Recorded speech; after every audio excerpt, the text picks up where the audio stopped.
Details చూస్తే ప్రభుత్వ కార్యాలయాల్లో ప్రజలకు ఆహ్లాదకరమైన వాతావరణం కల్పించాలని జిల్లా కలెక్టర్ రాజేష్ షా అధికారులను ఆదేశించారు. ప్రజాపాలన ప్రగతి ప్రణాళిక 99 రోజుల ప్రత్యేక కార్యాచరణ ప్రణాళికలో భాగంగా సోమవారం కలెక్టరేట్లో పారిశుద్ధ్యం ఫైళ్ల క్లియరెన్స్పై ప్రత్యేక డ్రైవ్ ప్రారంభించారు.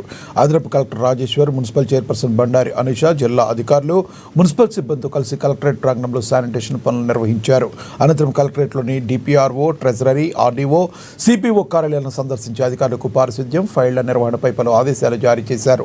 ప్రభుత్వ కార్యాలయాల్లో పరిశుభ్రత, పెండింగ్లో ఉన్న ఫైళ్లను సత్వరమే పరిష్కరించడమే ఈ డ్రైవ్ యొక్క ముఖ్య ఉద్దేశమని కలెక్టర్ తెలిపారు. ప్రతిరోజు అధికారులు కనీసం 1 నుండి 2 గంటల సమయాన్ని తమ కార్యాలయాల ప్రాంగణాల శుభ్రతకు కేటాయించాలని ఆదేశించారు. కార్యాలయంలో పేరుకుపోయిన పాత సామాన్లు, విరిగిన ఫర్నిచర్, స్క్రాప్ను వారం రోజుల్లోగా తొలగించాలన్నారు. కార్యాలయాల లోపల వెలుపల ఆహ్లాదకరమైన వాతావరణం ఉండేలా చూసుకోవాలన్నారు. కేవలం శుభ్రతకే పరిమితం కాకుండా రికార్డుల నిర్వహణపై ప్రత్యేక దృష్టి సారించాలన్నారు. కార్యాలయాల ఫైళ్లను ఎక్కడ పడితే అక్కడ పడేయకుండా రికార్డు రూముల్లో లేదా రాక్స్ పద్ధతిగా అమర్చాలని ఆదేశించారు.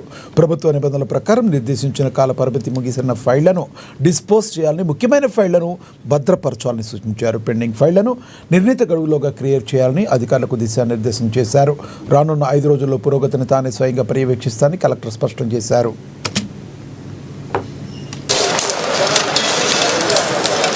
అందరికీ నమస్కారం.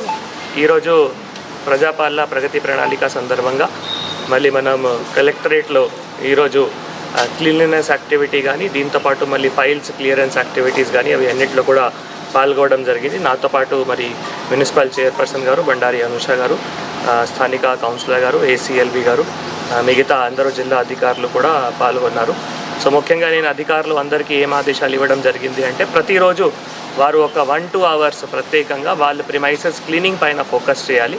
ఎందుకంటే వివిధ కూడా ఫీల్డ్ విజిట్స్ కానీ, తర్వాత వివిధ యాక్టివిటీస్ కూడా ఉంటాయి. కాబట్టి ఇది ఒక్క రోజులో మాత్రమే చేయాల్సిన పని లేవు. ఈరోజు మనం వారికి ఇన్స్ట్రక్షన్స్ ఇస్తూ నేను కూడా మళ్ళీ వారితో పాటు పాల్గొని మళ్ళీ ఒక 6-7 డేస్లో వాళ్ళ ఆఫీసెస్లో ఉన్న ఏవైతే పాతయి సామాన్లు, పాతయి ఫర్నిచరు, స్క్రాప్ అటువంటివి ఉన్నాయో అవి అన్నీ కూడా తొందరగా డిస్పోజ్ చేస్తూ మళ్ళీ వాళ్ళ ఆఫీస్ ప్రిమైసెస్ కానీ, బయట ప్రిమైసెస్ కానీ వారు తప్పకుండా క్లీన్ కూడా చేయాలి. సో దానికి వారికి ఇన్స్ట్రక్షన్స్ కూడా ఇవ్వడం జరిగింది.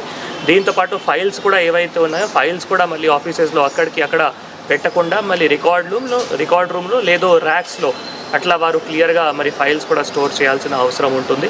గవర్నమెంట్ గైడ్లైన్స్ ప్రకారం కొన్ని ఫైల్స్ మనం 1 ఇయర్లో డిస్పోజ్ చేసుకోవచ్చు, కొన్ని ఫైల్స్ 10 ఇయర్స్లో, కొన్ని ఫైల్స్ పర్మానెంట్. సో అటువంటి కేటగిరీ ప్రకారం వారు ఫైల్స్ కూడా తప్పకుండా రికార్డులో సరిగా మెయింటైన్ చేయాలి. దాని గురించి కూడా చెప్పడం జరిగింది. పెండింగ్ ఫైల్స్ ట్రెజరీలో కానీ, తర్వాత ఆర్డీఓ ఆఫీస్లో కానీ అవి కూడా పెండింగ్ ఫైల్స్ ఎక్కువ రోజులు ఉంచుకోకుండా విదిన్ ద SLA లిమిట్లో అవి కూడా క్లియర్ చేయాలి చెప్పడం జరిగింది. సో మనం ఇప్పటివరకు అంటే జిల్లాలో, గ్రామాల్లో, పట్టణాల్లో, వార్డ్స్లో కూడా అన్నీ కూడా ఈ కార్యక్రమాలు జరుగుతూ ఉంది. 99 డేస్ సందర్భంగా జిల్లా ఆఫీసర్స్లో కూడా జిల్లా అధికారులు కూడా పాల్గొంటున్నారు. ఈరోజు కలెక్టరేట్లో